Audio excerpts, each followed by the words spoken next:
Well, Matt, you've earned your side a replay. Could you have gone one better? Possibly. We can't always be greedy in football despite wanting to be, especially with some of the chances we created. First half, especially that one where, I don't know if the keeper saved it at crossbar and then the post, that looked like a must-score moment. Only really the cut back in the second half of real note, and then the set piece towards the end. But so pleased with the performance, so pleased with what the team and then the club stood for today in terms of the effort on the pitch and the effort from the fans. Talk about their opener, which was against the run of play with how well you started. Did you think it was a foul in the build-up? Possibly, but we got to defend that moment a bit better than we did. That was a constant threat, in fairness to Norwich. They sort of draw you short to then hurt you behind every now and then. It's not always the central ones, it's often from wide areas. There was a body-to-body moment.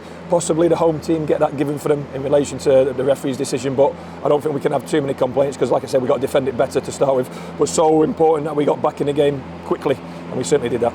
And of course Harvey Vale had that great chance, another great save, and then what a sweet strike from Grant Ward. Yeah, we did have a threat about us, especially in that first half. I thought we started the game well, had the best chances of the first half at the start and then the second half at the start as well. We have to soak up a little bit of field position and a little bit of pressure. I thought the physicality of the game told at certain stages in the game, but our keeper doesn't feel he's been overworked. I think we defended our box pretty well, set pieces included, so a step in the right direction. We're still in the draw. We don't feel it's a missed opportunity. The opportunity will now come in the space of 10 days' time. And Grant Ward, of course, had to go off though. I mean, he played well as getting that goal. Is he okay? Well, we have to wait and see. He's so important for us. He gives us such a different dynamic in the midfield. You know, Sam and Anthony are such good ball players and so responsible, but Grant Ward's got that extra yard. He bursts to the ball and away from people. He moves like a certain profile of player, probably at championship level, so we'll see where that hamstring is. People would have questioned why we didn't start him on New Year's Day. That's the exact reason. His body's not quite there to play in, week out just yet, and the workload he got through over the Christmas period was exceptional, so he's always in that little risk category because he's missed too much of the season thus far. And talking about work rate, all your players had to work really hard, didn't they? They did a lot of running today. It was a very physical game. It was. They had to run to keep up with some of their players. Some of the 1v1 play at this level, and I've seen it firsthand for the last year and a bit, is incredible. You've got to really work your feet and be ready to really sprint and to stand up against opposition players who are physically on another level and they can manoeuvre the ball. Once we started to get hold of their central strength with Sargent and Barnes, who are two top quality players, then the game became more on the outside of us, if that makes sense, and I felt more comfortable.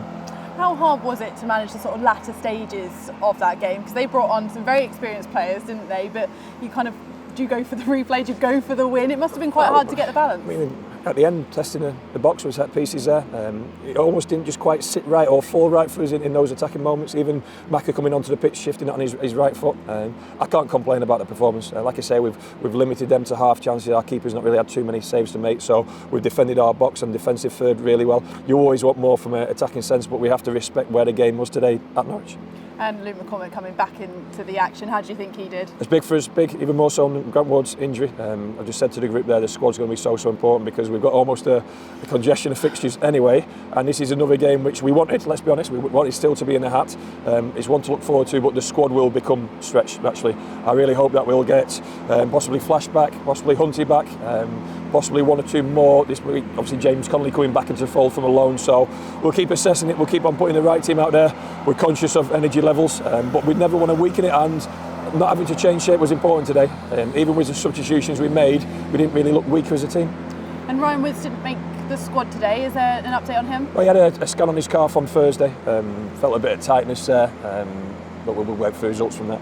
And just lastly, so Norwich back to the Memorial Stadium. I mean, that's the good way round, isn't it? 1,300 Gaffers cheering you on, and you got the home tie. Yeah, they were incredible, weren't they? I imagine we might have sold more if given the opportunity. The noise of the two sets of fans, and we felt that if we could control the game in certain parts, then our fans would play a big difference, and drivers not to a result in terms of a winning scoreline, but certainly to still be in the hat, and that's credit to them because that is a long way. That is a long way. So I said to the lads before the game that I think I was in a traffic jam on the way here because I'm driving separately because obviously the wife's about to give birth, and there was I think it was a small car and 5 fully grown men in it, Bristol Rovers fans, so the commitment they put in is so appreciated. It's second to none, and the connection that they had with the players at the end, I want that to keep growing.